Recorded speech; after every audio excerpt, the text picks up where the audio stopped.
Welcome, everyone. This is game number 2 of the CBA semifinals. The Fort Wayne Flite winning game number 1, 111-100. They will advance to the CBA championship,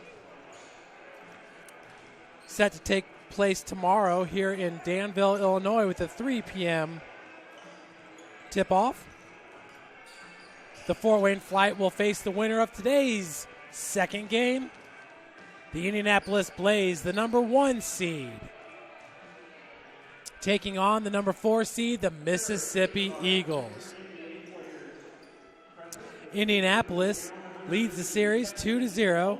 During the 2017 regular season opener 2 months ago at home, Indianapolis defeated Mississippi 90-87 in the first ever meeting between the two clubs. A month later, Indianapolis traveled to Memphis and defeated Mississippi in a double-digit victory. So Indianapolis won the first matchup 90-87, won the second matchup 84-70. This is the second season in the league for Indianapolis, who has compiled a 10-6 regular season record and a 1-1 postseason record this year. This year, Indianapolis earned their first ever regular season title, behind an undefeated 4-0 record at home. This is the second consecutive year that Indianapolis has qualified for the semifinals and will look to earn their first title game berth in team history. This is the third season in the league for Mississippi, who has never posted a winning regular season record in their 3 years. Folks, we're going to send it down now for the starting lineups for today's game. Mississippi, once again, they are 0-1 in the postseason, and that was back during the 2015 season. Folks, we'll send it down here for our national anthem.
Another outstanding national anthem being sang here at Schlerman Academy in Danville, Illinois.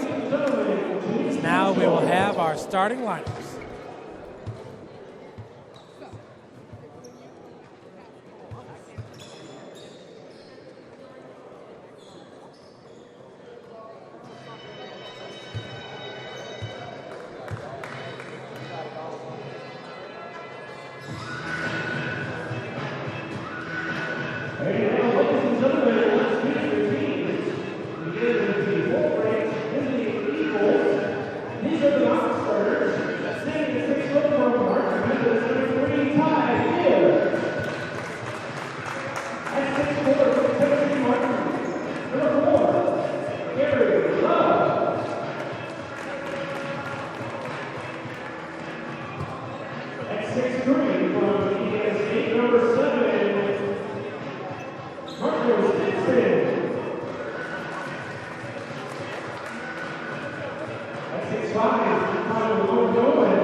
And once again, folks, those officials are Jamison Kimberly. It's Jamison Kimberly, Nathan Howard, and Dane Servato. 3 officials for tonight's game. Indianapolis coming in. They are led by Kershawn Hopkins and Anthony White Jr. They average 19.1 and 18.9 points respectively. Leading Mississippi is Anthony Jones Jr. With the tip, that was number 8 for Indianapolis, William McClure, as possession goes to the Blaze to start this game. Good ball movement around the perimeter. Kershawn Hopkins cannot get the triple to fall. Jamel Abram nearly got the save. But with the buckets, number 12, Brandon Evans, the first 2 points of the game for Indianapolis. Driving right hand straight to the cup, and the layup is good. That is number 2 for Mississippi, Anthony Jones. Mississippi has the white numbers on the gold uniform. Not always the easiest. You'd like to see maybe a darker number in that situation. Number 9 is Joe Reddick hitting the jumper. 4-2 Blaze out on top. First quarter action here in the second semifinal game. These two teams have fresh legs right now. Good steal by Krishan Hopkins as he is fast. Oh, they're going to call a travel. Krishan Hopkins does not necessarily agree with that one.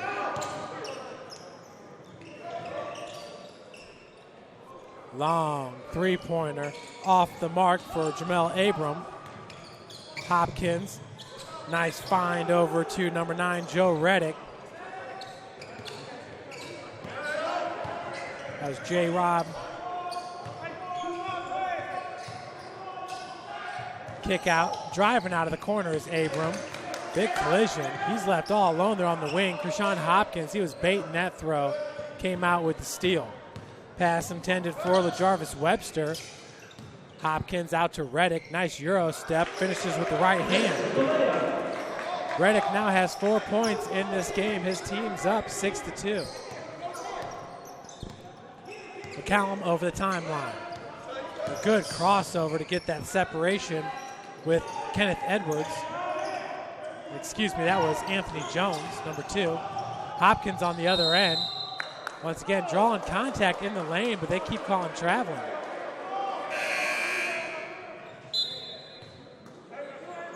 He'll get that initial contact, and if the foul's not called, it is a travel. Joining me in the booth here is Chris Bell, assistant coach for the Illinois Coal Miners. And Chris, what are you seeing there with that little drive by Krishan Hopkins? That's the second turnover he's had. Yeah, it's very, very rare that he does that, but he's definitely trying to draw some contact and slow his 2 steps down, but refs aren't having that. Hopkins this time, and they will call the charge, I do believe. Hopkins doesn't know what to do. He's looking over at the ref like, come on. He's coming out the gate being very aggressive. Krishan Hopkins, once again, one of the top scorers in the league, averaging 19.1 points per game. Hopkins from Butler University is used to filling it up. Three-pointer, no good. Down on the block, double rebound. That was number 5 for Mississippi, LaJarvis Webster, along with William McClure. Possession arrow in favor of Mississippi. So the next possession will go to Indianapolis with the alternating possessions.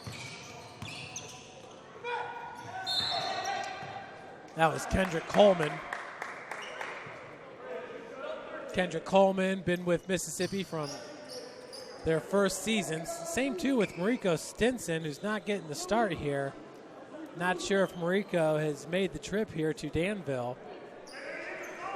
Oh, Mariko Stinson is here. Mariko averaging 14 points per game. We will see him soon.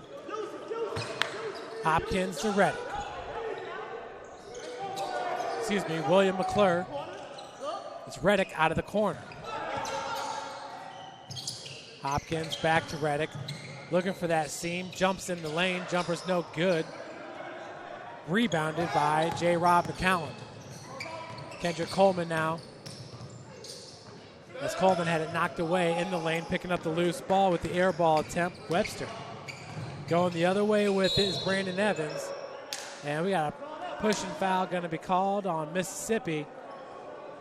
Foul's called on number 6, Coleman. That'll be his first. And Indianapolis going to take the timeout. They're coached by Philip Washington. As we've had a fast start to this game here, Indianapolis up 6-2, just 3 minutes in. He's going to try to get some organization to their method, so try to pull the reins on the horses a little bit. They've done well on the defensive end. It was just those 3 calls against Krishan Hopkins, 2 of which were travel, the other one charge. Right. And in both situations we saw, well, especially the first 2, where he drove in the lane, initiated the contact. It was one of those plays that seemed like you've seen a million times, right, where the guard or whoever will drive looking for the contact so that they can also finish with the right hand or what have you. And before he can get any of that going, they're calling travel. Oh, yeah, absolutely. He's going to have to adjust. Yeah, he has to adjust. Every ref calls it differently. And so in terms of that, I always tell our guys, you have to go by how they're calling the game. Whether it's right or wrong, you have to go by what they're looking at. So you got to play the game and adjust, and hopefully he'll do that. He's a great player, and I'm sure he's going to do that. So in that situation, he might just need to be a little bit more patient when he's initiating that contact because you still want him to drive. Yeah, I expect him to probably start using a short jumper or a floater here and there. 6:53 with the inbounds.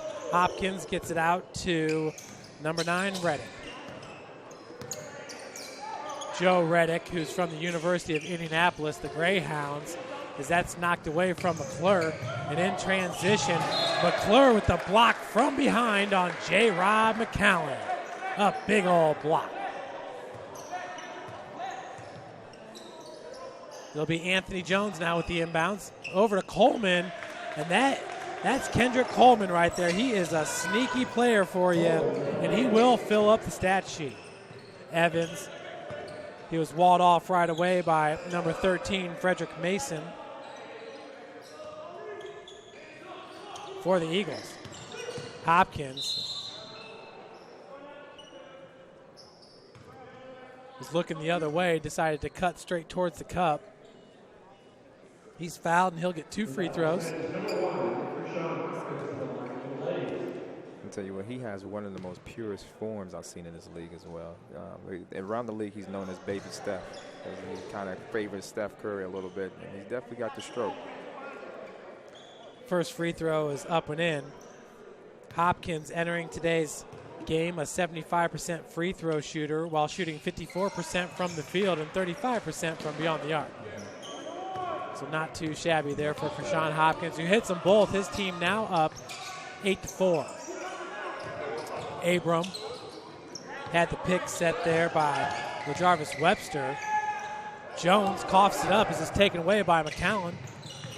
Finds Hopkins, skip pass over to Reddick for 3. Left short. That was rebounded by Mason. Tried to outlet it over to Abram as it's stole by Hopkins. Hopkins knows that game. Reddick, no look. Evans, as he was trapped down on the baseline, and they're going to call it traveling on number 5, LaJarvis Webster. Both teams going about 100 miles an hour, so we'll see if the coaches get them to kind of slow down a little bit and pace themselves. Webster, 6'6", 220 pounds, out of Rusk College, Lexington, Mississippi.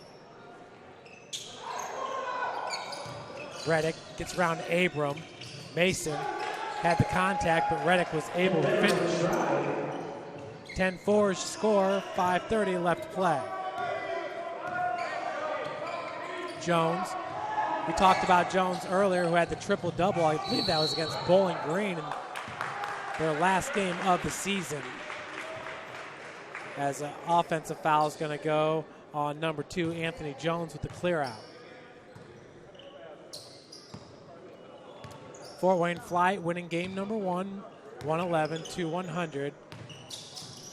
Here in game number 2, waiting to see who they'll take on in the championship. Hopkins, near wing, drains the triple. Krishan now with 5 points, his team up 13-4.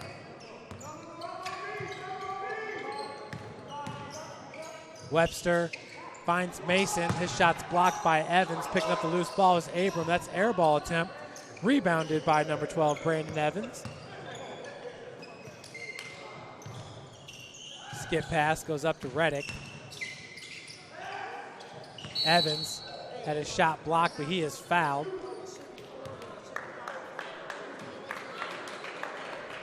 Foul's going to go on Mississippi's number 6, Kendrick Coleman. Coleman picks up his second.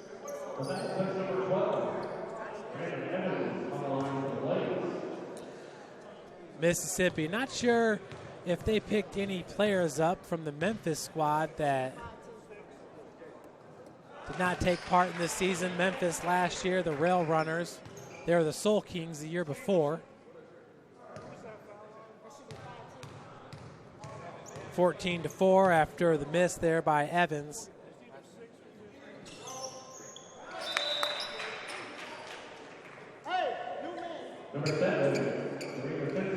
Evans hits them both.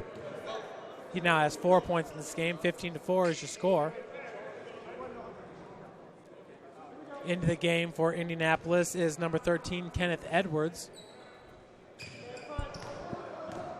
Bringing the ball up for Mississippi is Abram.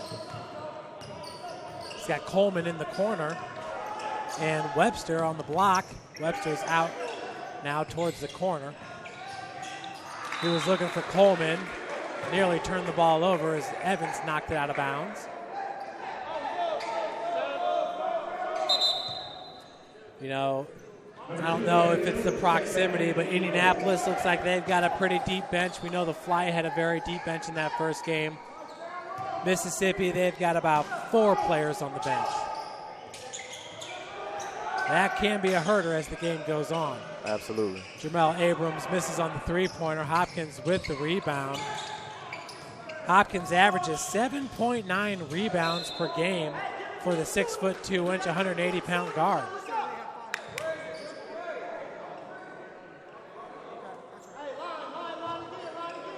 This time, it'll be Hopkins with the inbounds pass. 4:10 left to play. Evans, 8-foot jumpers off the heel.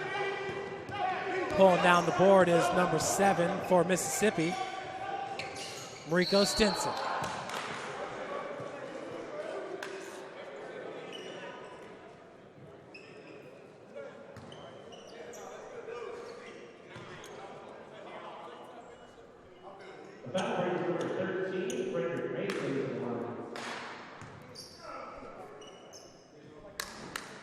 So it's number 13, Frederick Mason, heading to the free throw line. Foul is called on number 9, Joe Reddick. That'll be his first.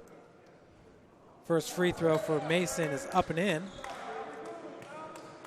Frederick Mason, who enters today averaging 4.3 points per game while shooting 80% from the free throw line, hitting 8 of 10.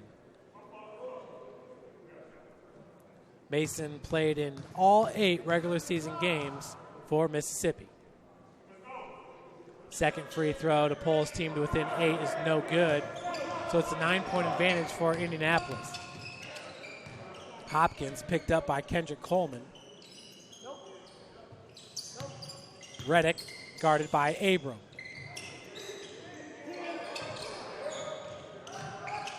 Evans back to Hopkins for 3. Air ball attempt. Nice block by Kendrick Coleman as putback attempt by William McClure was blocked. Kendrick Coleman now over to Mason. Nice spin move on the block. Frederick Mason with his first 2 points of the game. And the score is 7-14, Indianapolis.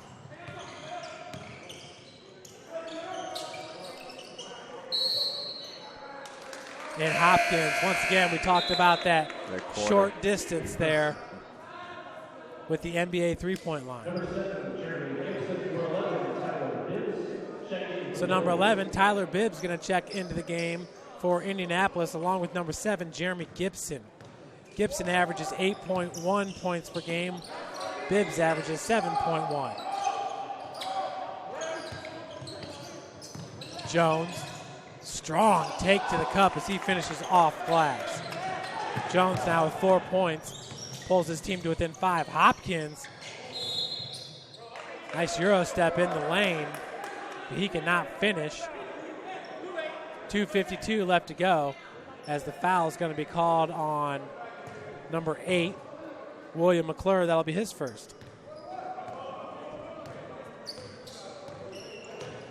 Abram over the timeline.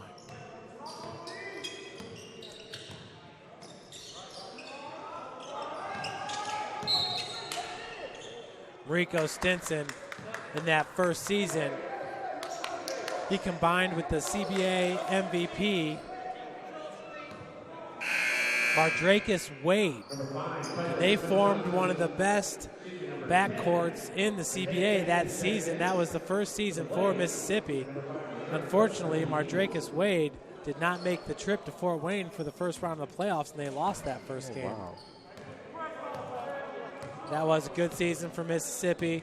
Now in year number 3, one of the strong franchises in the CBA.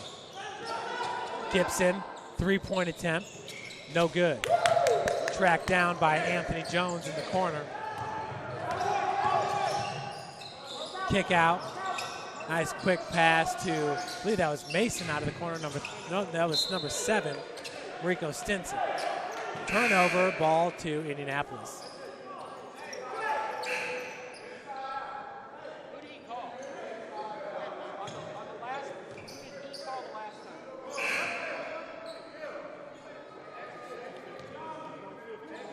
So it's 14-9 with 2 minutes, 12 seconds left to play here in the first quarter.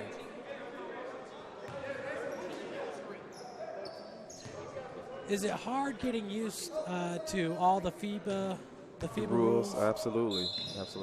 It's definitely a challenge, and guys can stay in the paint, you know, and when we're kind of used to a 3-second call. So it's definitely an adjustment. You got to play with your mind, you know, in these rules. Oh. Really be conscious of the rules. Absolutely.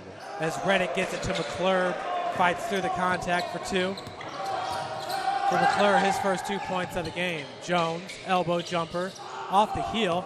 Good rebound by Jeremy Gibson. Gibson gets it back over to McClure, who finishes with the left hand. In transition, William McClure is hard to stop.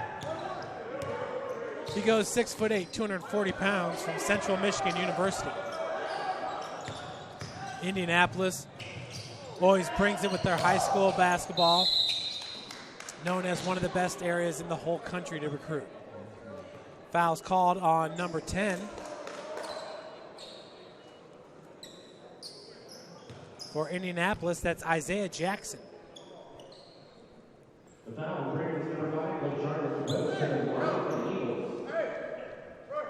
So LaJarvis Webster head to the free throw line as Frederick Mason's going to check back in. Getting taped up is LaJarvis Webster. Looks like he has got a little bit of blood.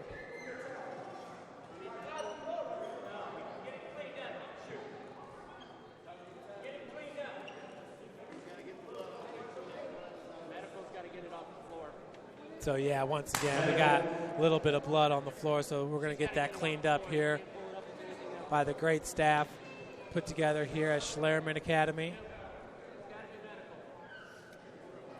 CBA President Wasim Morad also in the house today.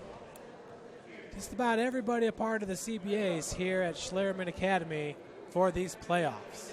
Always exciting time of the year as it's pretty fast-paced from the start of the season all the way to this point. It goes by quickly. It was. Our first season, we were really amazed. Like, oh, my goodness, it's over with. It's here, you know. So it was very, very fast for us, and we wanted to try to get back some games that we can't get back. So it's definitely one of those things that you got to get it while you got it, you know. You get the game, take advantage of every game. Every game is key in this league.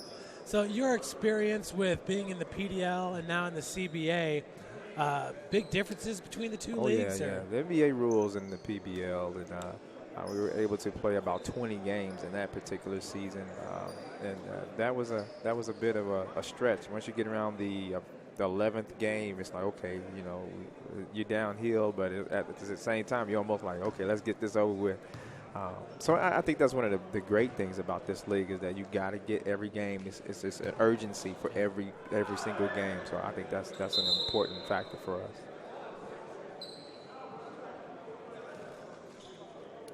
As far as player inquiries, now I know you're an hour away from Indianapolis. They are just east of you. Probably, 2.5 hours from Chicago?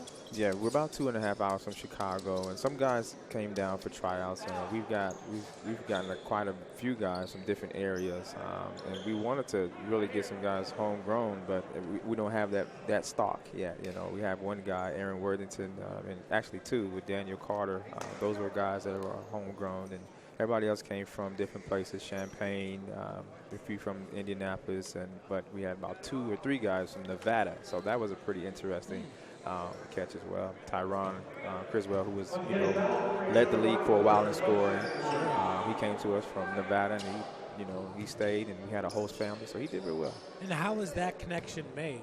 That connection was made through us. He was mentoring a student that attended Schlarman. Somehow they connected on the internet, and This chance came up once Tyron was ousted at the NBDL level. He had an injury, and he just kind of landed in our lap.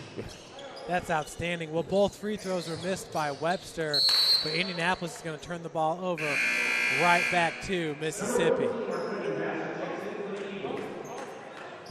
Kendrick Coleman will check out. Into the game for Mississippi is number 14, Vassar. Or Quentin Vassar.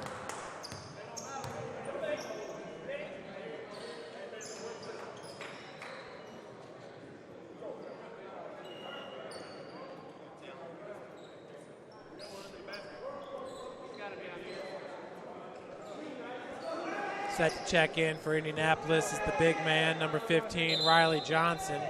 Averages 1.6 points per game. Shooting 75% from the free throw line. He is a big boy. Yeah, I was going to say, he takes up space. He takes up space. 6'10", 290.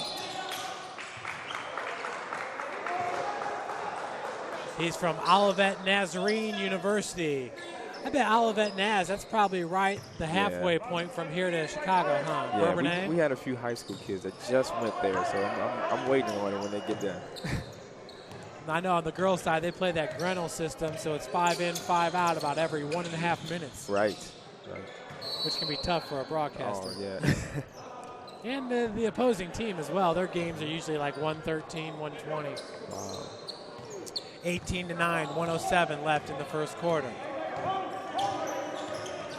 Abram looking for his first points of the game. As that ball is coughed up in transition, getting his first 2 points of the game is Isaiah Jackson. Back-to-back steals from him, too. But Jackson's going to cough that one up on the block. Out of the corner, Abram for 3. And they're going to call it travel. Yeah, he did kind of shuffle his feet on that particular play. That's one of those where you're so wide open that this doesn't seem right. And a little shuffle of the feet. Bibbs up with the right hand, no good. That was rebounded by number 7, Rico Stinson. Jones working off the pick set. Trying to get past number 15, Riley Johnson. That's not easy to do. No, he caught the hip. You know, we call that crab dribbling when you try to catch the player's hip and try to get around. He's a big fella. You try to do that, you might get yourself hurt. I don't know about 6'10", but Johnson certainly is a large man. Looks like a good-looking offensive tackle. Right. So he's listed at 290 pounds. Jones at the free throw line has 4 points.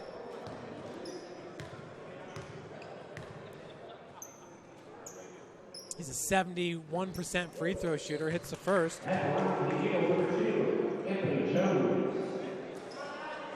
Getting ready for this Mississippi team. Who's the first player that really caught your guys' eye?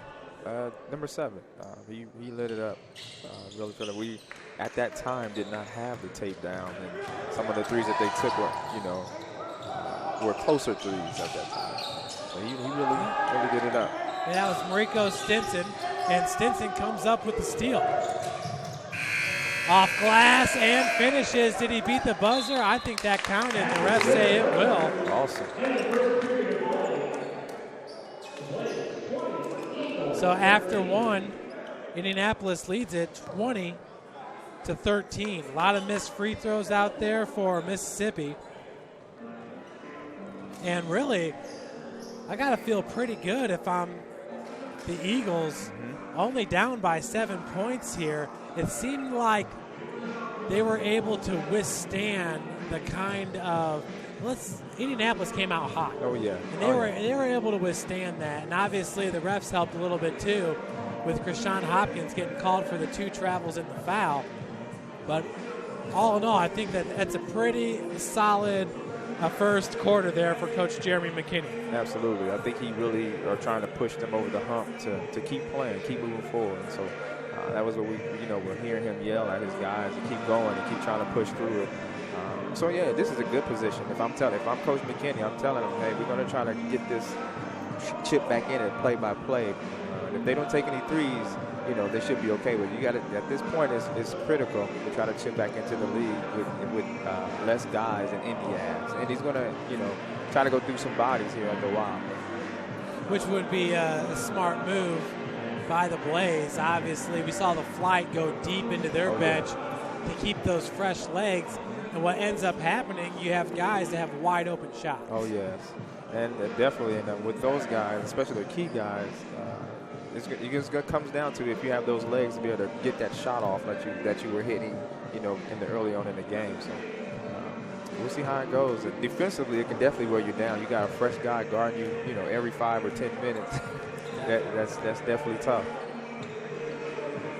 And we saw Bowling Green, you know, in the second half, they were able to take a 30-point deficit and whittle that. You know, they ended up losing by 11. So a good performance put on by the Bowling Green Hornets once again, making it to the semifinal round. They did last year. The year before, they won the CBA championship. The year before that, they lost in the CBA championship. So quite a franchise, one of the original franchise, the Bowling Green Hornets. Here in the second quarter of action, Joe Reddick had 6 points for Indianapolis there in the first half. That's an air ball attempt, as Mississippi will bring it with Anthony Jones. Jones being guarded by Tyler Bibbs. Bibbs, who came to the University of St. Francis to play football, now playing basketball for the Indianapolis Blaze. So he is a special athlete from Lawrence North High School. Lawrence North is just one of those schools out of Indy that have so many great NBA players that come through that school. Bibbs for 3, and it rims in for Tyler Bibbs. Bibbs gets his first points of the game. That'll extend the Indianapolis lead to 10 points. Abram with the floater knocks that one down from about 12 feet out. Abram, unofficially, I got him down for his first 2 points. Nice steal. That was Anthony Jones. Now Jones trying to get through Reddick. They're going to call a foul on number 9, Joe Reddick.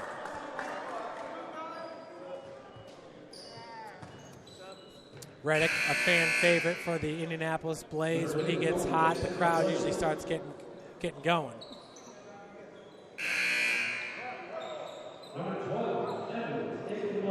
So Brandon Evans going to check back into the game. He'll come in for the big man, Riley Johnson. With the inbounds pass, that's Mariko Stinson. Good spin move. Right-handed shot's no good for LaJarvis Webster. As Jeremy Gibson will give it back to number 10, Isaiah Jackson. Jackson, 3-point attempt. No good. Rebounded by Webster. Stinson on the other end. 1-on-3. Mariko Stinson cannot finish. Ball tipped out to Bibbs. Bibbs quickly gets it up to Evans, and that's a charge going to be called on Brandon Evans. Boy, Evans had a lot of confidence going in there, but I thought it was pretty clear that the defender's feet were set. Yeah, it was pretty set. I thought he was going to make that read and just go up and shoot off the glass. You know? I thought the same. I was a little surprised that he went with it, but it's one of those things where when you make a decision, just go with it, and the rest is on the refs. Because we have seen that called the other way as well. Abram over the timeline. 8 minutes left to play in the second. 23-15 is your score. That ball is ripped away by Jackson. Very tough spot. Oh, tough spot to be in right there. Right underneath the basket, behind the backboard. That's very tough. Nowhere to go with that ball. You got to pop out. You got to figure out a way to get that separation from you in the baseline. Absolutely. Bibbs. Abram with the defense. 3-pointer by Gibson. No good as it back rimmed out. Rebounded by Jones. Waiting for Jones to get going as he was sandwiched there. Blocking foul going to be called by Bibbs. Bibbs came up from the baseline, and literally Jones was sandwiched between him and Jackson. Better Bibbs popping out than maybe a Riley Johnson. Yeah. Tyler Bibbs goes 6'6", 190 pounds. Bibbs is another one of those guys with like a 43, 44 vert, and he was a wide receiver. Can you imagine? Athletic. Talk about jump balls in the corner. Absolutely. All day. And driving out of the corner, Stinson, Coleman. Back over to Stinson for 3, left short. Rebounded by Evans. Great job of getting back on defense for number 3, Ty Gibbs. Jackson's going to be fouled by number 7, Stinson. That'll be Rico Stinson's second.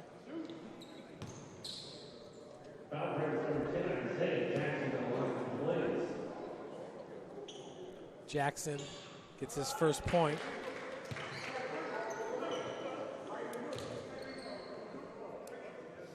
Isaiah Jackson goes 5'10", 180 from Lincoln Trail College out of Indianapolis. Now, when it comes to putting together a team, sure, it's not very hard to find good basketball players in the city of Indianapolis. Absolutely. Butler University now perennially in the coaches' top 25. Their football team doesn't even give out scholarships. So they're like a Valparaiso, you know, kind of like a mid-major, but they've worked themselves into a major Division I basketball school. Yes, they did. Inside the arc. Three-pointer's no good. And that was Gibbs. Double dribble. Wow. Rashawn Hopkins, he's just kind of looking over to the sideline like, what is going on? I think that's the first call I've seen of that double dribble. I agree. Travel, the carry, that's a little bit more. You know, you pick up a foot too quick. See that a little bit more often. A lot more often. Number 13, Fred Mason. Mason looking for the turnaround. Nice defense by Bibbs as he's had Mason contested the whole way. Stinson now back up top. 20 seconds left on the shot clock. Coleman. Ooh. Nice feed to Mason. That one just got into the body. I'm not sure he was necessarily expecting that. Frederick Mason listed at 6'6", 220. So one thing about this Mississippi team, they don't have a whole lot of height. Their big man's Jerry Hampton, who at 6'9", 240. I don't think he made the trip. Mason, fadeaway hook shot, no good. Gets his own rebound, blocked by Bibbs. Evans going the other direction with it. Brandon Evans, that shot was blocked, but he's going to be fouled. Fouls called on number 3 for Indianapolis. That's Anthony White Jr. Oh, excuse me, number 3 for Mississippi, Ty Gibbs. So at the free throw line is Brandon Evans. And we have not seen Anthony White Jr. yet. I'm not sure if he made the trip. He doesn't look like he's here. So he did not. He's routinely the second best player for Indianapolis, right behind Rashawn Hopkins. Really, those two kind of go 1-2, if you ask me. White Jr. from Mercer University out of Indianapolis. He goes 6'3", 180. Second to miss, tracked down by Mason.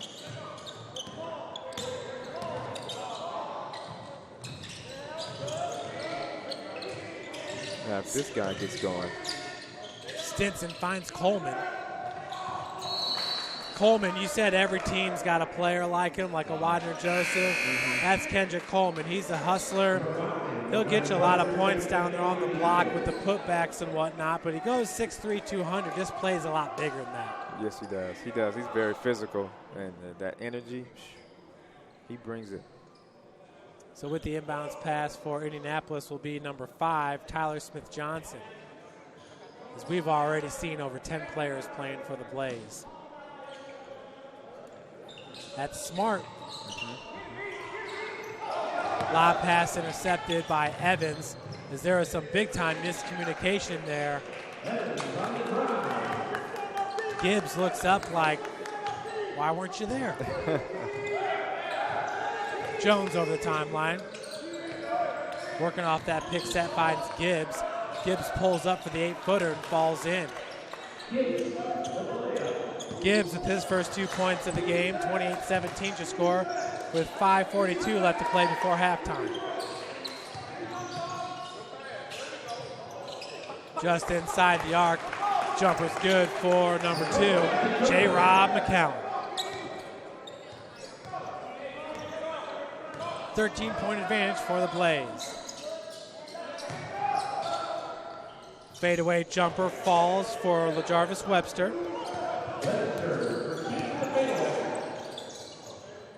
Three-point attempt. Side rim's no good. Rebounded by Stinson as he's fouled. McCallum going to be called with the foul. Took a quick shot there, and I know Coach Washington was looking at him like, what were you thinking right there? And he had to tap his chest like, oh, my bad, Coach, my bad. In the same sense, it seemed like that was a hustle play where he was just a little bit out of control. Yeah. And you never want to get too mad at you guys for hustling. Right. Jumper by Webster is no good, rebounded by Hopkins. Hopkins, I'm amazed on how many rebounds he gets at 6'2". Right. With such a scorer's mentality as well. Mm-hmm. And we got a foul going to be called on number 5 for Indianapolis. Tyler Smith-Johnson, that's just one of those out-of-control fouls where he was driving the baseline, threw it out to Bibbs. Mm-hmm. It was interesting because Bibbs didn't field it cleanly. It went right through his hands and almost hit him in the face. Either way, it's possession to Mississippi with 4:48 left to play in the second quarter. A couple state banners up here in the rafters. How's the basketball team over at the Schlerman Academy? Really good. We talk about the girls and more specifically the girls team has been really good in terms of playing. I know my daughter played here 3-4 years and graduated. Now she's at Northeast Nebraska, so shout out to her as well. Northeast Nebraska, what division do they play? Oh, that's junior college, Division I. Nice. So possession will stay with Indianapolis. And we got a foul going to be called on Fred Mason. As Webster was able to pick up the bucket on the offensive end for Mississippi. Be Brandon Evans going back to the free throw line. Unofficially, Evans 2 of 4 from the charity stripe. Entering today's game, a 44% free throw shooter.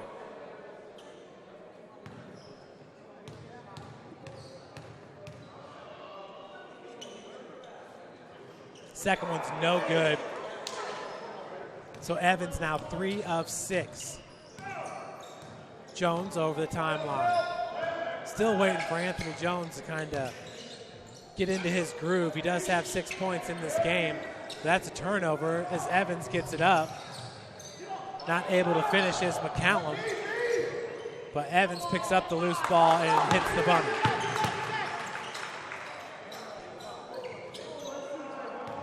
Brandon Evans now with 7 points. Jones working off the pick set by Gibbs. Mason, contested jumper on the baseline's no good. Baseline jumper, that one rims out. J-Rob McCallum gets his own rebound, goes high off glass. He is looking for a foul. He gets none, but he will get the bucket. That's his 4th point of the game for J-Rob McCallum.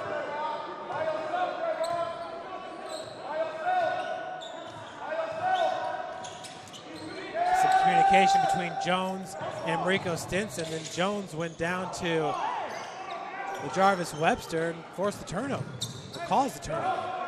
J-Rob McCallum gets the ball back. He has a block from behind by Mason. Webster comes up with the ball. 3-point attempt by Jones, off glass, banks open for Anthony Jones. That's a big shot as well, off the glass. It's open, as you said. So he now has 9 points to lead Mississippi, and that'll pull the Eagles to within 11. I feel like Mississippi's in a good place right now, even though they're down by 11. They're within reach, as we would say, within reach. They're playing. They're not giving up. So at the free throw line is J-Rob McCallum. as we got a timeout called by Mississippi coach Jeremy McKinney. Each team with one timeout left before halftime. 2:29. So what other events normally going on a Saturday night here in Danville, Illinois? Tonight, I'm not sure there's many events. This particular weekend, we have Mother's Day weekend, so a lot of people are with their families and just trying to get it in early. Tomorrow, I know we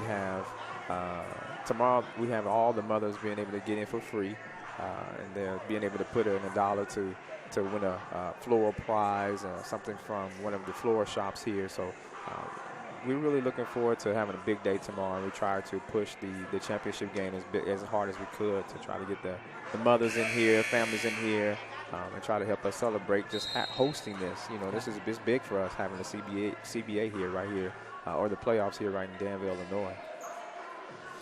Yeah, I'll tell you, coming from Fort Wayne, Indiana, there's a lot of parts of Indiana I've never seen before. Yeah. Once you get out into the country, I mean, holy moly. Yeah.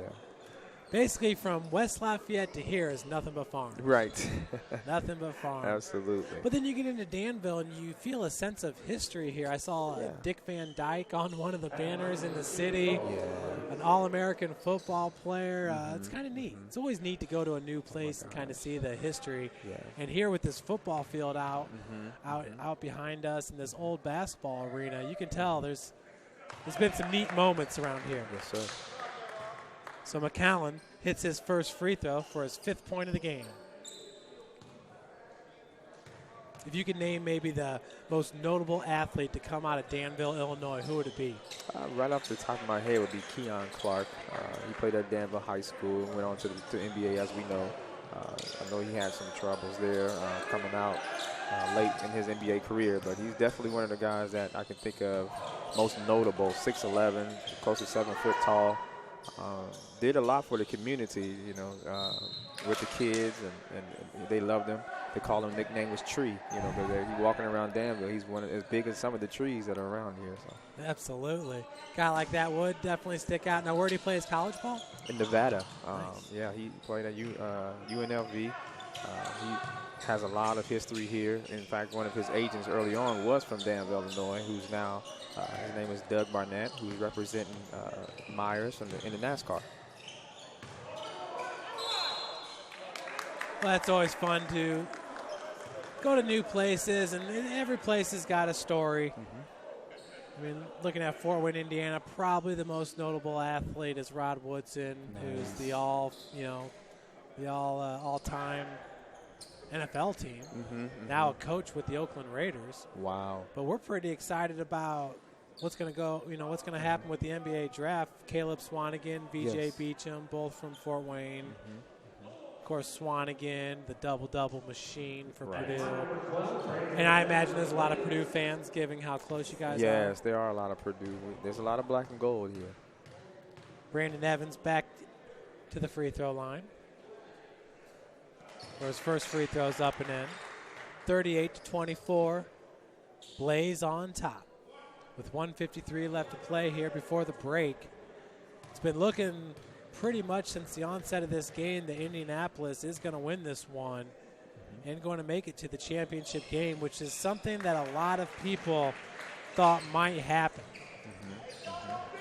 Given the fact that, I mean, throughout the course of the season, these two teams have really stood out. Absolutely. Now, Fort Wayne faltering a little bit towards the end of the season, but then picking up a guy like Greg Foster. Oh, gosh.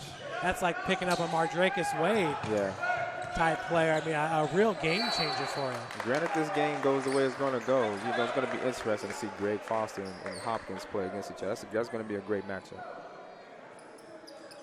So the ball gets turned over to Indianapolis. 1:30 left to play. Evans. McCallum goes down. As turning the ball over was number 8, William McClure. Another traveling. This one called on Anthony Jones. Anthony Jones, 6'4", 200 pounds, from Southeast Missouri University. as the bucket is good by number 5, Tyler Smith-Johnson. Johnson getting his first bucket of the game. SEMO. It's a good football school. Coleman, triple.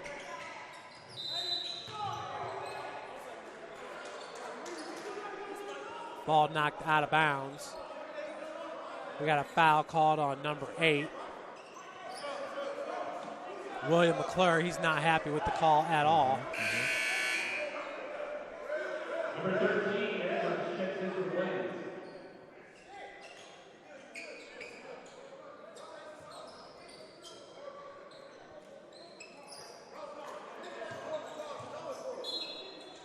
So with the inbounds pass will be Mariko Stinson. Stinson, I don't know if he's listed as a captain, but for the most part, you can tell he's one of the leaders for the Mississippi Eagles. Down underneath, a beautiful move by LaJarvis Webster, who picks up his 4th point of the game. The pump fake, they say it's an art to basketball. Absolutely. That's fundamental right That's there. left the game, but it's starting to make a comeback. And you got to look at a guy like Kobe Bryant. How many times did he use the pump fake to get his defender in the air, then draw the contact with his jump shot? Hey, if it goes in, great. If it doesn't go in, oh, well, you're going to the free throw line. Yeah, it goes all the way back to Kevin McHale. And you think about guys like that, Hakeem Olajuwon, who had that footwork to be able to spin like that in the paint. Well, you know, Kobe Bryant, he's kind of been one of those guys that's spoken out against AAU and AAU basketball. And anybody that's been to one of those AAU tournaments just knows, I mean, it's like watching ping pong. Oh, yeah. I mean, those kids are up and down, and next thing you know, there's a new set of kids out there. I mean, the game's like 45 minutes, and they'll get 3 or 4 games in a day. I don't know. I didn't really grow up with it, but it doesn't really seem to bother the kids all that much. No, I know. It's kind of a good thing in our eyes, you know, giving the kids activity. And wearing them out, getting them to bed. Miss layup as Anthony Jones pushing it up. Nearly hit the photog. That pass was intended for LaJarvis Webster. Webster's a little bit frustrated here, as he might be disappointed with one too many turnovers for the Eagles. Rashawn Hopkins behind the back kept his dribble the whole time as he took a seat. I can see now where the Steph Curry talks are coming from. Yeah. As that will do it. It's 41-26. Indianapolis leads it at the break.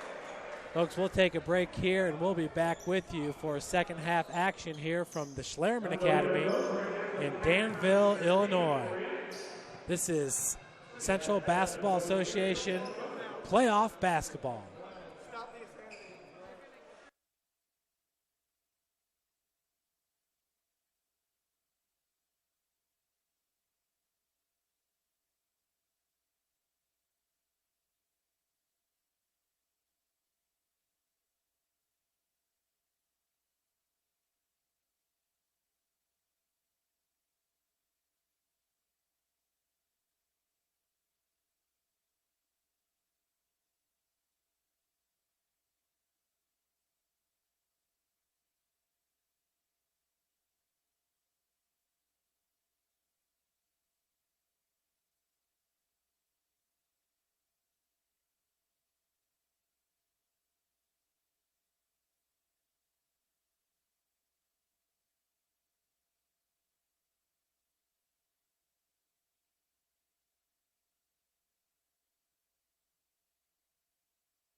Welcome back, everyone. We are just 3 minutes away from the start of the second half here at the Schlerman Academy in Danville, Illinois, where I'm joined in the booth by Chris Bell, who is an assistant coach for the Illinois Coal Miners, who just finished off their first season in the CBA and finished 4-4, which tied them for fourth place with Mississippi, but they had lost the first game of the season against Mississippi, and therefore the Eagles make it into the playoffs. Let's take a look at the first half scoring here. Of course, it's Indianapolis leading it 41-26. The Blaze, Krishan Hopkins had 5 points in the first half. All 5 came in the first quarter. J. Rob McCallum had 4 points. William McClure had 4 points. Joe Reddick with 6. Brandon Evans with 13. Isaiah Jackson had 4. Tyler Bibbs had 3. And number 5, Tyler Smith Johnson had 2 points. Looking at Mississippi, Jermel Abram had 2 points. Anthony Jones he had 11 points in the first half. Ty Gibbs had 2. LaJarvis Webster had 4. Kendrick Coleman had 2 points. Fred Mason with 3. And Mariko Stinson with 2 points for the Eagles. So, Chris, after taking a look at that first half here, we saw Indianapolis kind of come out on fire, then really slow things up a little bit as they went deep into their bench. I just rattled off all their scorers, and they had 8 players score there in the first half, so that's outstanding. Oh, absolutely. They've got a big lead right now of 25 points. So what are you thinking right now? Just stick with their normal, what they got going right now, their game plan in Indianapolis, and or do you think they need to switch it up a little bit and put it on Mississippi a little bit more? They're going to try to pursue, they're going to try to get it as far away as they can. With a lead like that, when you have a lead, you want to try to give the team no hope. You want to try to take away their hope of trying to come back. This is still anybody's game, in my opinion. Even though they're as far as you still have 2 quarters to go. You play some defense, you might be able to get back in it. However, with Mississippi not being able to have as much artillery or bench depth, for that matter, it's going to be a challenge for them to get back in it. With Mississippi, is there a key player that you feel like really needs to step up here? They were led by Anthony Jones, who had 11 points in the first half. Other than that, no other player had more than 4. Yeah, Jones and number 7, I believe. He's a key guy, and I'm really surprised that he's not really taking more shots or is trying to get himself going. Jones, when we played them the first game, those 2 specifically were very key in giving us our first loss. So I would expect him to really try to turn things around here and get going. So that's Mariko Stinson and Anthony Jones. For Indianapolis, do you expect Krishan Hopkins to be more involved in the scoring here in the second half? Oh, absolutely. Or do you think Coach will continue to kind of spread out the wealth, if you will? I think Hopkins is going to want to try to he wants to feel good about himself at the end of the day, so he's really going to try to get aggressive. He didn't like the calls, I'm sure, from the beginning of the game in the first quarter, so he wants to end the game with, with his average or with what he feels is identifying to his game. Yeah, that's a good point there, because he's going to be matching up with Greg Foster in the championship if both teams would win, and you definitely want to be at the height of your game with that matchup. Absolutely. So that's Mariko Stinson, who steps back and misses on the jumper. McCallum with the board. That was William McClure. On the other end, loose ball picked up on the block by Mississippi's Anthony Jones.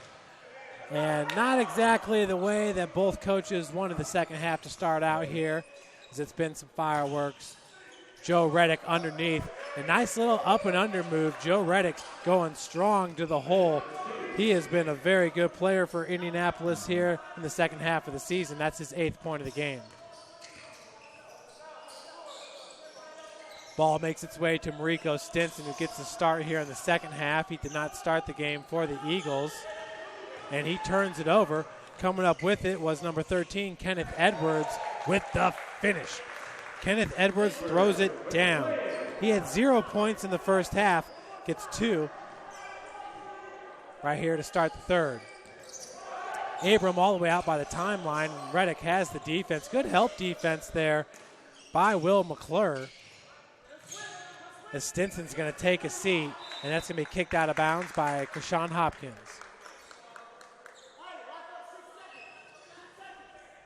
I don't know, it's kind of a humid gym here. If the moisture, if the court's a little bit more slick in a gym like this. It can be. It definitely could be a factor in this game with all the bodies that have been playing, sweat hitting the floor. So.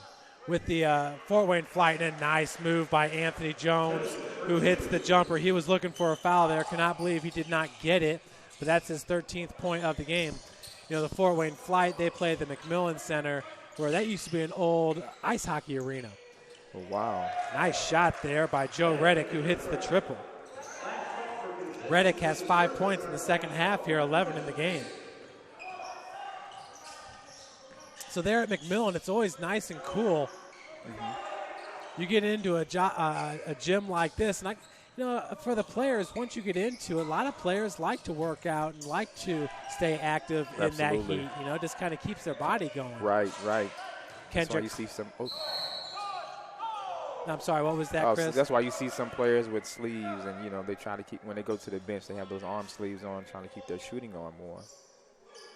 So that was LaJarvis Webster with the strong take. He is fouled. Foul goes against number 12, Brandon Evans. For Brandon, that'll be his second.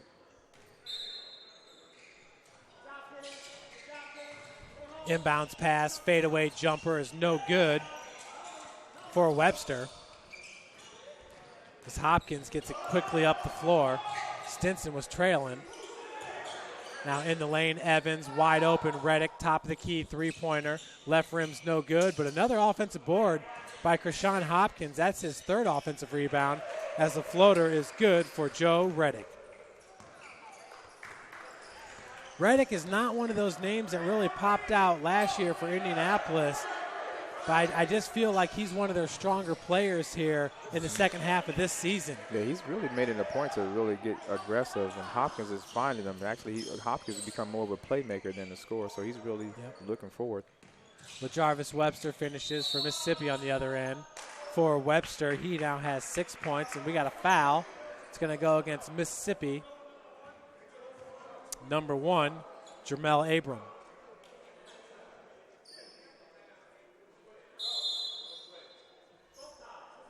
And we got a timeout going to be called by Coach Jeremy McKinney in the Eagles, as he's going to put some fresh new faces in there.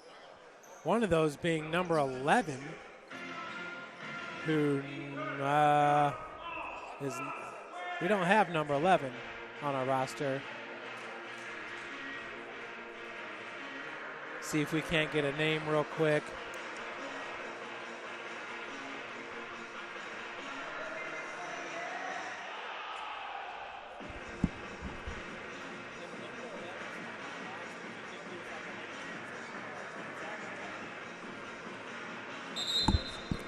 Okay, we do. We have number 11 on the Play CBA roster. That's Michael Swanser. Michael Swanser, a 6'2", 190-pound guard from Lakeland University out of Cleveland, Ohio. So, Michael Swanser, he did not have any stats heading into this game. But here coming in for Coach McKinney,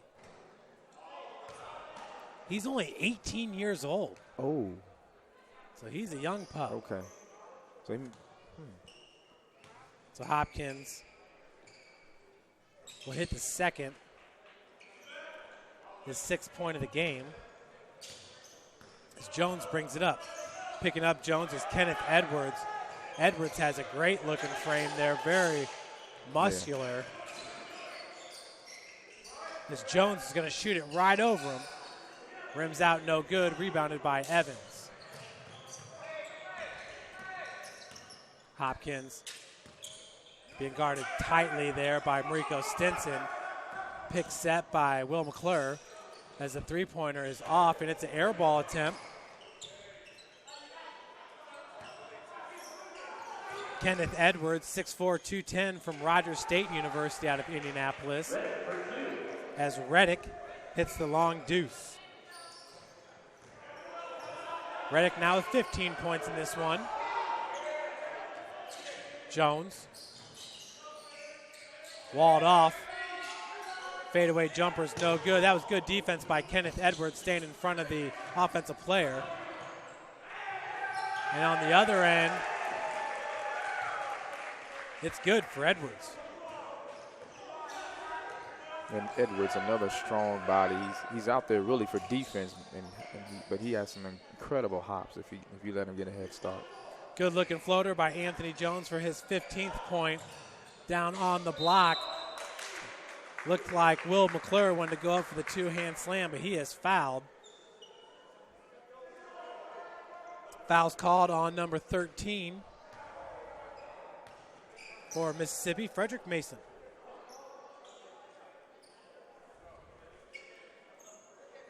Wow, that's quite a situation there for number 11, Michael Swanser. 18 years old.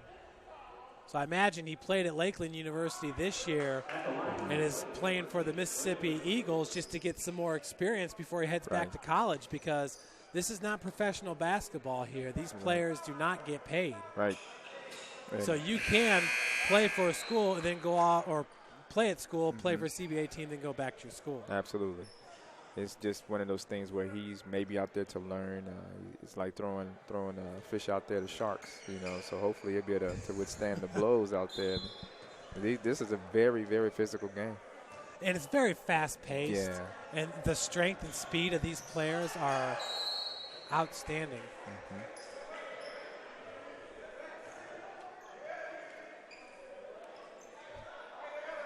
So scoreboard here in the gym has 56-32. I think we're going to have to just go with that score, as Evans working against Swanser. And what do you think about that defense right there? He stayed right on his hip and waited till the last second to kind of swat at that ball. Not too bad. Not too bad. They it's like shark meat there. They like, we see a mismatch, and they went to it. So this is something that's special about the CBA. As far as I know, it's one of the only leagues where you can actually come in and compete and go back to your school. Right. But I know in the NAIA there is a rule, and this rule came about because of Terrace Clemens, who was an outstanding player for the Bowling Green Hornets. Blocking foul going to be called on number 8.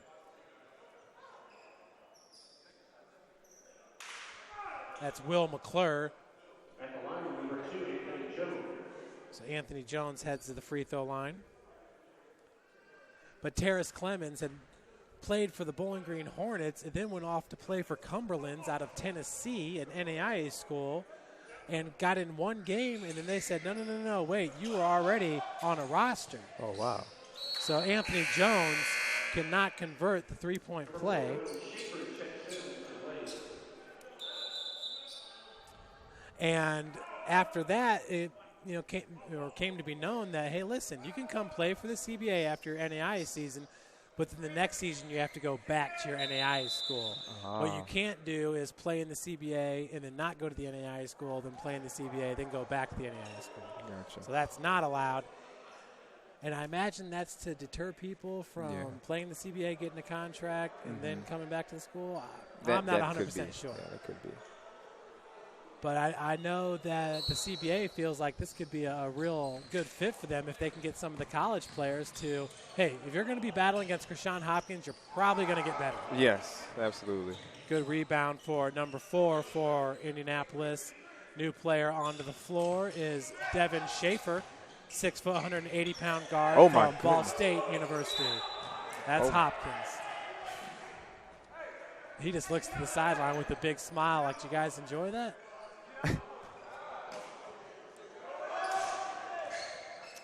Jones. And you can tell right away, Kenneth Edwards, he's guarding Jones pretty much every single time. So it's like you said, he's a defensive stopper there for the Blaze. And you need those intangible players. Now, I look at Dennis Rodman, and people always ask me, who are your top 5 NBAers? I say, I always put Dennis Rodman in there. I'm like, well, I want him on my team because he's going to help you win. He doesn't need the ball to score. Absolutely. He doesn't need the ball to help you. No. Feed goes to Will McClure, who finishes and will head to the free throw line looking for the N1. There's one game I remember specifically. He had no points but 29 rebounds. That's incredible. That's silly, and we did see a performance like that this year. If we go through the CBA statistics, one of our players had, I think, 28 rebounds in a game, which broke Torres Hampton's record of 23. Of course, Torres Hampton, the big man for Bowling Green for many years, was a great player for them. Jones hits it. Jones with 8 points in the third quarter alone. Hopkins, there's a lot of congestion up there at the top of the key. As Edwards is going to drive from the top of the key, floats in the lane, and finishes. So Kenneth Edwards with 6 points all here in the third quarter. PlayCBA.com is the website for the Central Basketball Association. You can go there to check out all the statistics. Jones, once again, he now has a game-high 21 points for Anthony Jones. Jones, once again, from SEMO, Southeast Missouri State University. Mariko Stinson, spin move on the block, finishes off the glass. Stinson now has 4 points in this one. And we got a foul as charging to the cup was number 4, Devin Schaefer.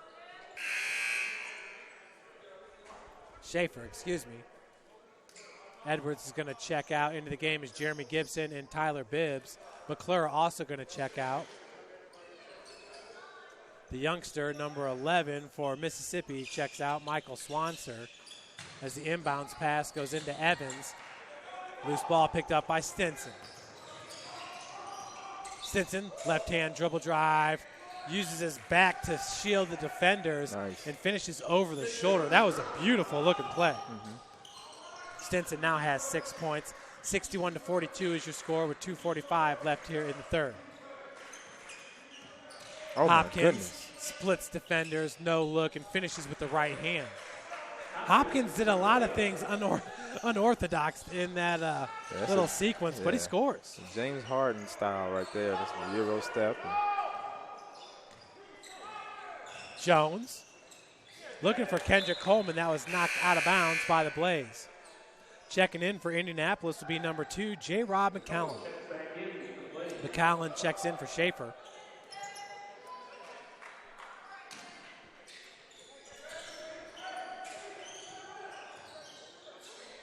Jumper by Abram, knocks it down. Jamel Abram, his 4th point of the game. Trapped is McCallum. Did a good job of getting away from it, but the ball went right to Kendrick Coleman. Coleman trying to finish, has it blocked by Jeremy Gibson.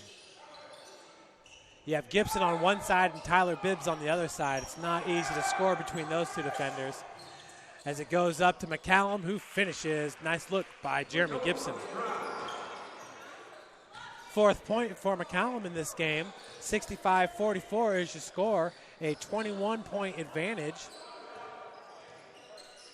for Indianapolis. Jones.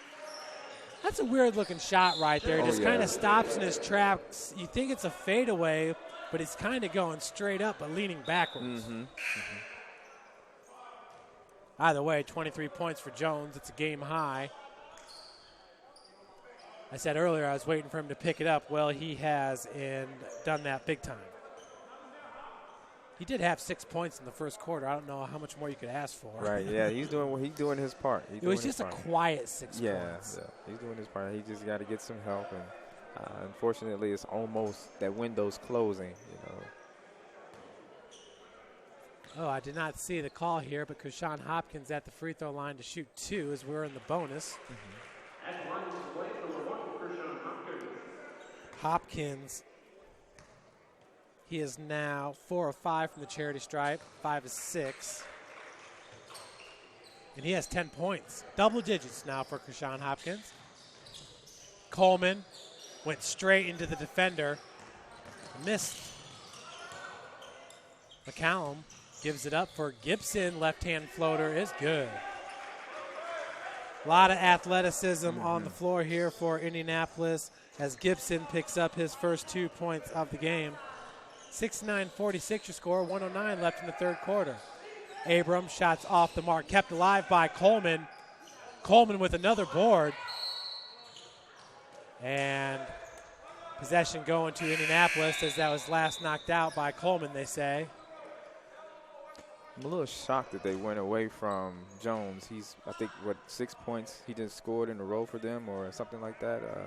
And someone, that's kind of some basketball IQ there. You got a hot guy that's been scoring in the paint, mind you, not really even taking any jumpers. So let's see if they can get him going. He's also the guy that's got his jersey just cemented to his skin because he's sweating so hard out there. Yes, he is. He has been working his tail off as Anthony Jones. J. Rob McCallum on the wing. Jeremy Gibson with a strong take, finishes with the left hand. That was so pretty, the way he was able to stabilize in the air and finish. Here he goes again. Jones will be fouled. I mean, looking at Indianapolis here, this is the second time I've seen them this season. I think athleticism-wise, they've got Fort Wayne beat. Yeah, they're fast. I want to say they're about faster than Fort Wayne in terms of rim to rim. If they get it and they're able to run, they'll beat you down the floor. But now if Fort Wayne can establish Michael Brigham and Antonio Wilson, that's going to hurt, yep. That's something, I don't want to say they struggle, but William McClure, Joe Reddick, kind of their bigs that started off this game.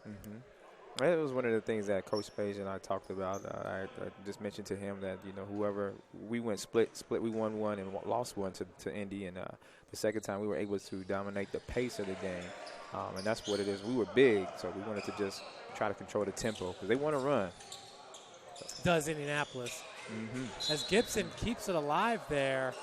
And then there's going to be a foul called on Gibson.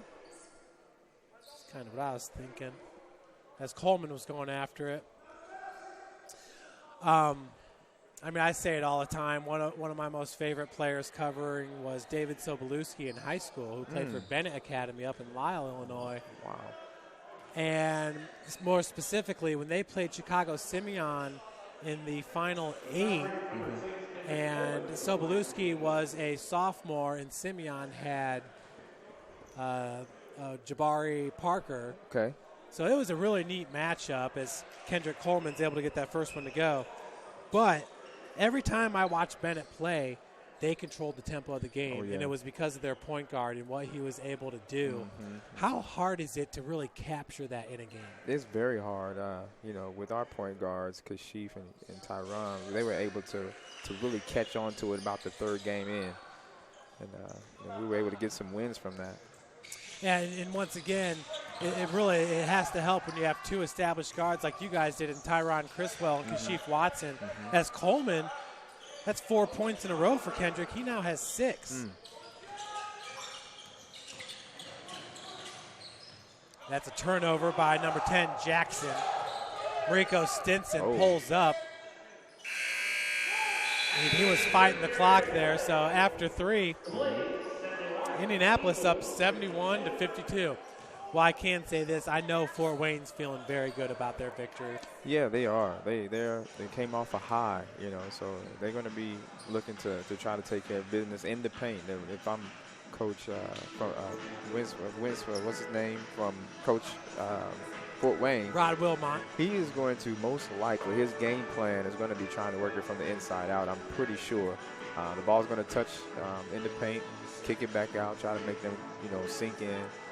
Then you got Cannon on the outside, so that's really going to be dangerous. And if they kick that ball out and they're able to hit those outside shots, you can look at Fort Wayne having another victory. Most definitely. With Cannon, he started off today so hot.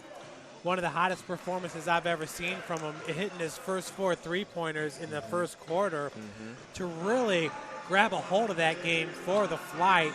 If he comes out as hot as he did tonight. If he comes out that hot tomorrow, it's going to be very, very interesting, and I can see Fort Wayne kind of winning the rubber match there. Yeah.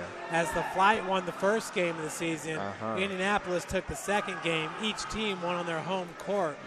And I was just getting ready to mention that, too. You know, Fort Wayne's feeling like they owe them one. Absolutely. Well, they took away the number 1 seed from them. You know, they're Fort Wayne's the defending champs. And I love what you're saying there. I feel like Fort Wayne's got the bigs where they could kind of take advantage of that. As the three-point attempt is left just a little bit short by Jamel Abram.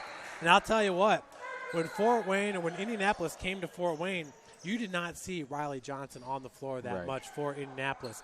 I think the Blaze were anticipating, you know, kind of that half-court set. And once the game kind of got a little bit more fast, Swanson just disappeared. Jackson, I believe that was Bibbs with the putback. And it was Tyler Bibbs with his 5th point of the game.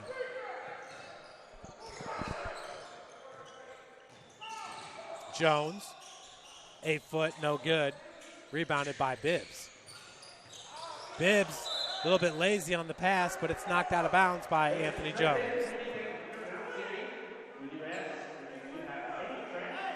I know this game is really far out of reach, but I'll tell you what, Jones is really sticking after it.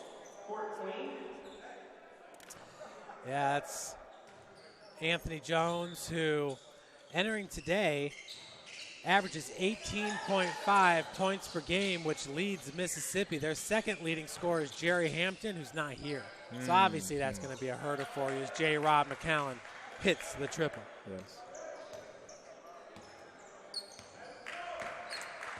And, you know, if you look at the last 3 championships, all held here in the northern part of the CBA, if you will, as Mississippi, they're a team down there by Memphis.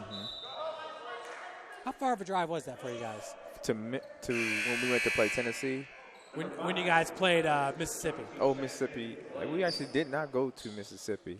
They came to us. So okay. So we didn't get a chance. Oh, that's right. Your guys' last game was at Bowling Green.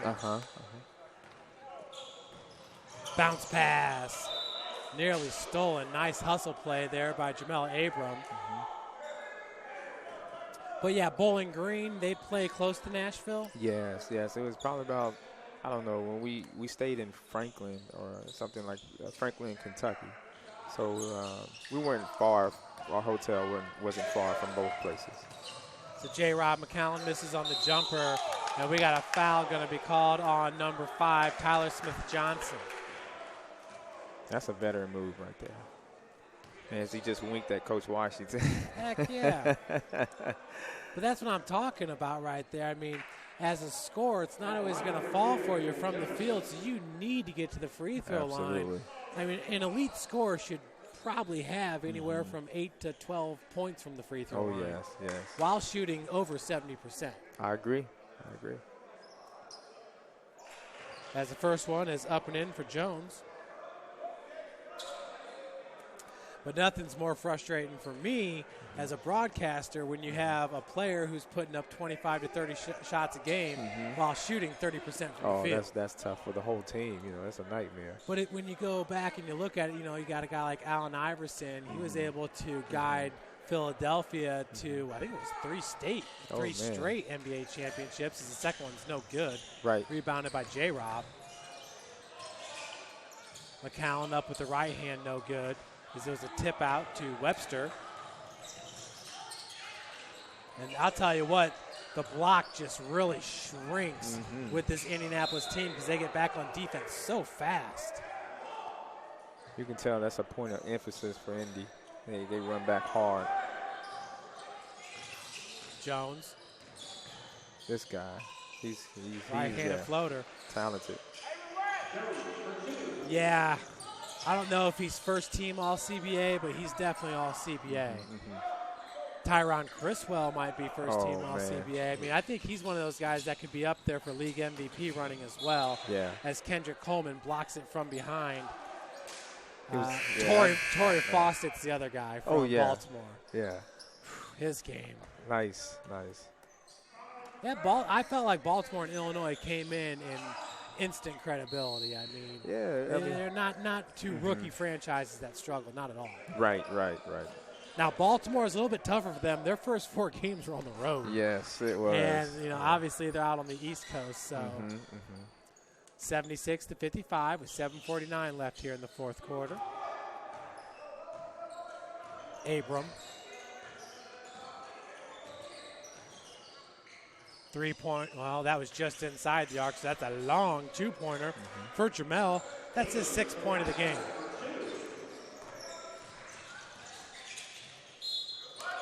Right-handed take for number 10, Jackson. Now, I don't know how old he is, but that was an old school layup there. That was a George the Pearl type of layup when you kind of scoop that layup in there like that. He didn't get to go, but that was pretty nice. That's Isaiah Jackson, 24 years old, from Lincoln Trail College. Oh, yeah, he's been watching somebody. Yeah. His first free throw attempt is good. You definitely see the scoop shot more, I think, in the girls' game than you do anywhere else. Yeah.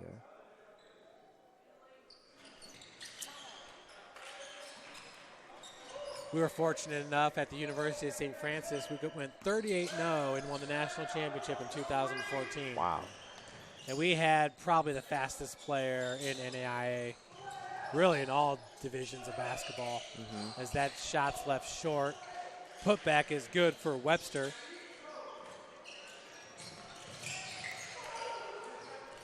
We had 2 of the better players in the country on our team, and both were from Kokomo, Indiana. Wow. So you don't get that very often, but the folks in Kokomo were happy during those years. Rico Stinson, and he's going to be fouled as, once again, a little pump fake. He got Tyler Bibbs up in the air, and then once you're up in the air, once your feet leave the ground, you're done. Yes, sir. You are done. You have lost that battle.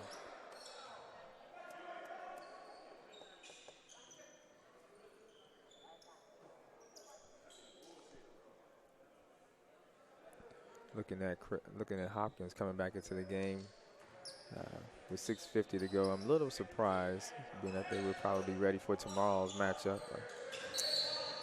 Yeah, we saw the same thing with the Flite, where there was like 4 minutes to go, and they brought Antonio Cannon back in. You know what? In that sense, maybe there was a specific set that Coach Wilmot wanted to see how Cannon would react. I'm not sure. I just know Coach Wilmot pretty good, and he loves his offensive sets, Yeah. Understood.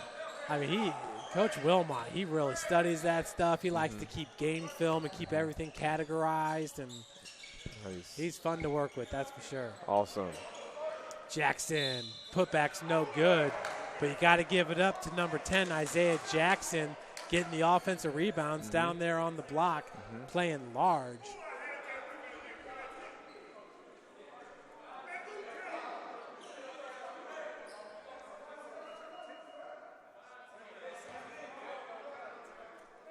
.6:31 to play, 78-59. Indianapolis has led this whole game. You kept on thinking sooner or later they're going to balloon it up to 30 points like Fort Wayne did in that first game. Sure.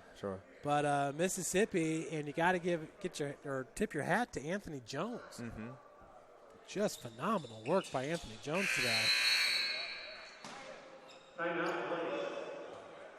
So the Blades are going to take a timeout. I believe they got 1 left.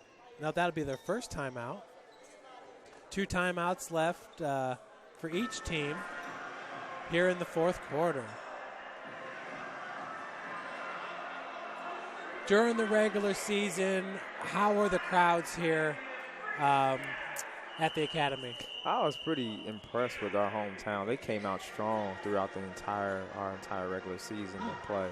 I know there were a lot of, I was coaching, like I was saying earlier, at the PBL, the Danville Riverhawks, and we were really pushing for that to go, and it was coming on strong. And when they left, there was a sense of, Coach Spazier saw it, there was a sense of a drop-off there. And when he came on with this, everybody just jumped on board, and they came in strong. And I really love Danville for doing that. They came in, and they've been with us. Everybody's been rocking their gold shirts or their white shirts, and so phenomenal, just simply phenomenal. What do you feel like is the number one thing you guys have been able to do? Is it just get the word out? Is it to get advertising up? Wow. Another nice take to the cup.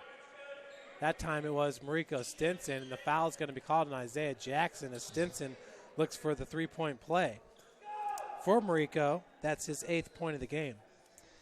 Yeah, what would you credit? I mean, do you just think it's your community and the established relationship that you guys already had with the community? I think it's Coach Spazier, his roots here. His roots? Yeah. He won a national championship at Danville Area Community College. He brought along Jim Shepard, who was the voice of the Fighting Illini, University of Illinois. So those are some key staples for us. That's right. And both live in Danville? Yeah, well, Jim Shepard lives in Champaign. Okay. But he's very popular. When D. Brown was playing for the Illini, he came up with the phrase D for 3. And so we were really trying to, in the future, we're looking at tying some knots in with University of Illinois and getting some of their former players to come play. Yeah, it wouldn't be a bad thing. Mm-hmm. The lob goes in looking for McCallum. Three-pointers off. And with 2 seconds left on the shot clock, J. Rob McCallum hits the triple. That's his second three-pointer here in the second half. He now has 12 points in this game.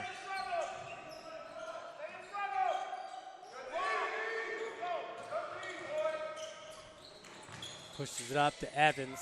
Finishes with the layup. Brandon Evans, his first 2 points of the second half as he led all scorers with 13 points at the break.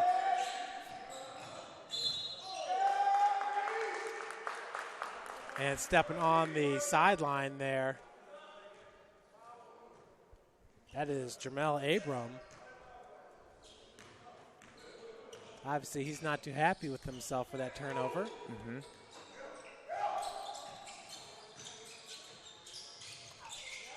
Hopkins being guarded tightly by Webster. As he's going to throw it away there. Hopkins listed at 6'2", Webster at 6'6". Just on the defensive end, that was one of the things in our second game we were able to do. We put a taller defender on Hopkins. So make sure you get the taller defender on him. Mm-hmm. Where him and Foster, they kind of match up. They're about the same size. Mm-hmm. Foster might have 1 inch on him, but body-wise, they look about identical. Wadner Joseph, usually the lockdown defender for the Flite, so it'll be interesting to see how it works out. Blaze up by 20, 84-64. J. Rob McCallum throws it up with the right. Rebounded by Jones. Anthony Jones hits the 3 ball. Well, I'm running out of room here on my stat sheet for Anthony Jones, who's got 29 points. This is where you leave it on the floor at. This is the game you want to do it. 86-67 after the bucket for number 8, Will McClure. McClure now has 10 points.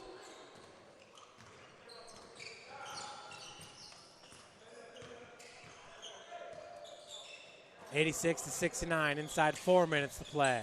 Krishan Hopkins hits with the right hand. For Hopkins, that's his 7th point of the second half, 12th of the game. Jones, I'm not sure he's sat at all this game, turns it over. J. Rob McCallum in transition, finishes with a fast break layup.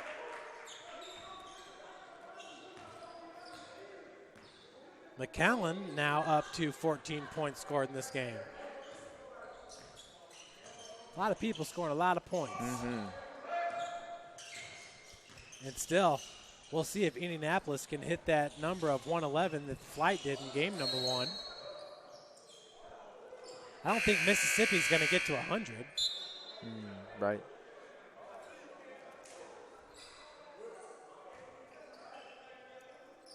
Some new players checking in. Big man Raleigh Johnson's in there for Indianapolis. Yeah, Hopkins looking like, why are you taking me out? Well, Coach Washington see when his players hit the floor, that kind of, give him the idea, okay, it's time to take you out. Yeah, the last thing you need would be some kind of freakish injury to take part when your team's up by 21 points.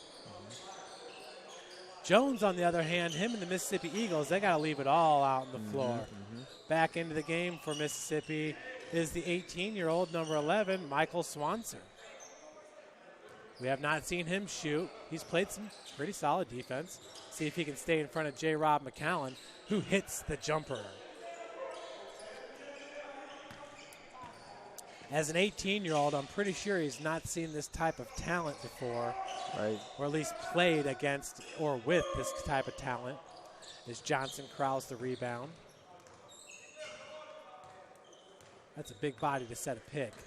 I was just looking at that. Isaiah Jackson, nice hesitation. Loose ball kicked around, picked up by Kendrick Coleman.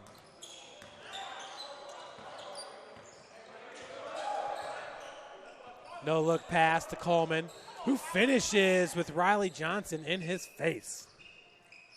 And that's what Kendrick Coleman does right there. It's not flashy. He's a tough player, and he just gets it done. Lob goes into Johnson. Reading the mismatch there.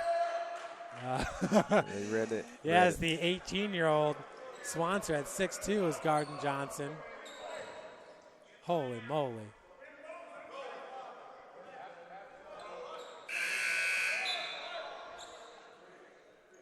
It was smart on his part to actually go for the ball but foul, because it was definitely going to be a bucket right there. Yes. Yeah, in a no-win situation, just try to make sure they don't score. Right. Inbounds pass, quick shot for number 4, Devin Schaefer, no good. Oh, tracked down by Swanser. He has shown some basketball skills out there. Yeah. McCallum, no look. And that's as easy as it gets there for Devin Schaefer, who picks up his first 2 points of the game.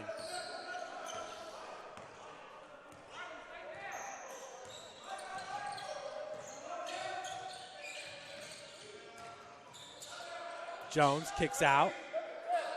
And I think that was partially blocked there as the shot by Swanser was off the mark. I believe Schaefer got a piece of that. McCallum kicks out.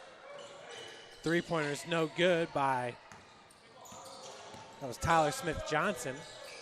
1 minute, approaching 1 minute left to play in this game. 94-71 your score.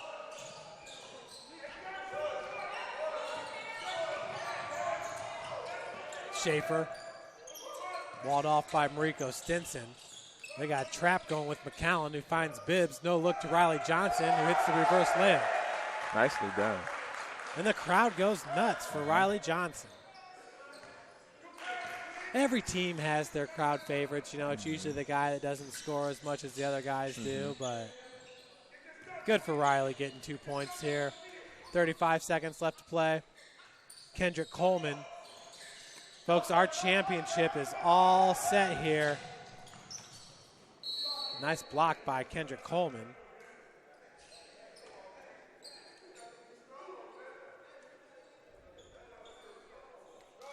The championship game will be held tomorrow, a 2 p.m. Central Standard Time start at the Schlerman Academy. So 2 p.m. Central Standard Time, 3 p.m. for the Fort Wayne Indianapolis fans. As that is going to do it. 96-71 is your final score.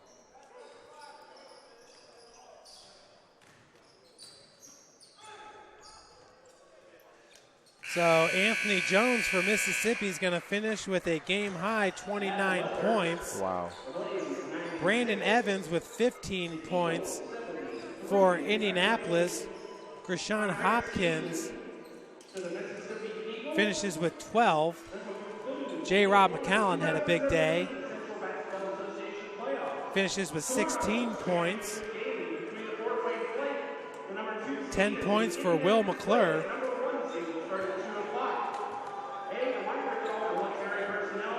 15 points for Joe Reddick. Those are your leading scores for the Indianapolis Blaze. They're the number 1 seed. They'll take on the number 2 seed, Fort Wayne Flite, tomorrow, 2 p.m. Central Standard Time start. Well, the championship's all set here. Any surprises for you, Chris Bell? No, this is what we kind of expected to happen. And every team right now, Fort Wayne and Indianapolis, they're holding true to who they are.